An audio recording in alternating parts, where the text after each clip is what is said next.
ధనుర్మాసం హిందూ క్యాలెండర్లో మార్గశిర శుద్ధ పక్షం నుంచి ప్రారంభమైన పవిత్ర మాసం, ఇది సాధారణంగా డిసెంబర్ మధ్య నుంచి జనవరి మధ్య కొనసాగుతుంది. ఇది శ్రీమహావిష్ణుమూర్తికి అతి ప్రీతికరమైన నెలగా పరిగణించబడుతుంది.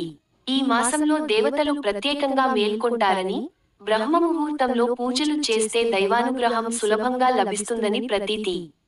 గోదాదేవిగా జన్మించిన ఆండాళ్ శ్రీమహావిష్ణువుని భర్తగా పొందాలని తలపుతో ధనుర్మాసంలో సంకల్పించిన వ్రతమే తిరుప్పావై. ఈ వ్రతము ఇప్పటికీ మహిళలు ఆచరించుతున్నారు.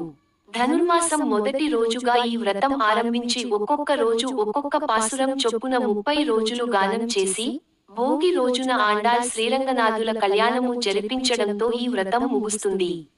ఈ తిరుప్పావలో 30 పాసురాలు ఉంటాయి. ఈ పరిసరాలు మంచి అలవాట్లు జీవించమని, తోటి వారికి సహాయపడమని, భగవంతుణ్ణి ఆరాధించమని సూచిస్తాయి.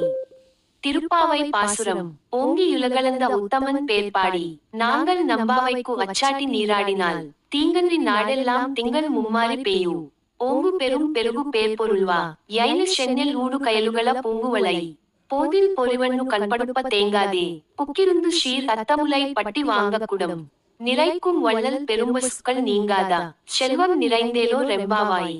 అర్థం: ఈ పాసురంలో నెలకు 3 సార్లు వర్షాలు కురిసి, పంటలు ఆకాశమంత ఎత్తు పెరిగి మంచి దిగుబడి ఇస్తాయని చెబుతుంది.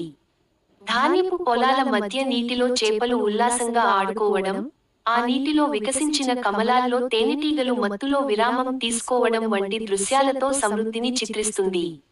గోసంపద, ఐశ్వర్యం: గోవుల పొదుగును తాకగానే పాలు ఆగకుండా పొంగిపొర్లి పాత్రలు నిండిపోవడం వలె లోకమంతా తరగని ఐశ్వర్యంతో నిండిపోతుందని చెబుతుంది. ఈ సమృద్ధి మొత్తం భగవన్నామ స్మరణ, ధనుర్మాస స్నానం, వ్రతాచరణ వల్ల కలిగే ఫలితంగా ఆండాళ్ చెబుతుంది. ఆధ్యాత్మిక బోధ: వామనుడు బలిచక్రవర్తి తలపై 3 అడుగు పెట్టి అతని అహంకారాన్ని దాస్యభావంగా మార్చిన సందర్భాన్ని కూడా ఈ పాసురం సూచిస్తుంది. అంతర్గతంగా భక్తులలోని అహంకారాన్ని తొలగించి, సేవాభావం కలిగించే ప్రభువు కృపను ఈ పాసురం గుర్తు చేస్తుంది.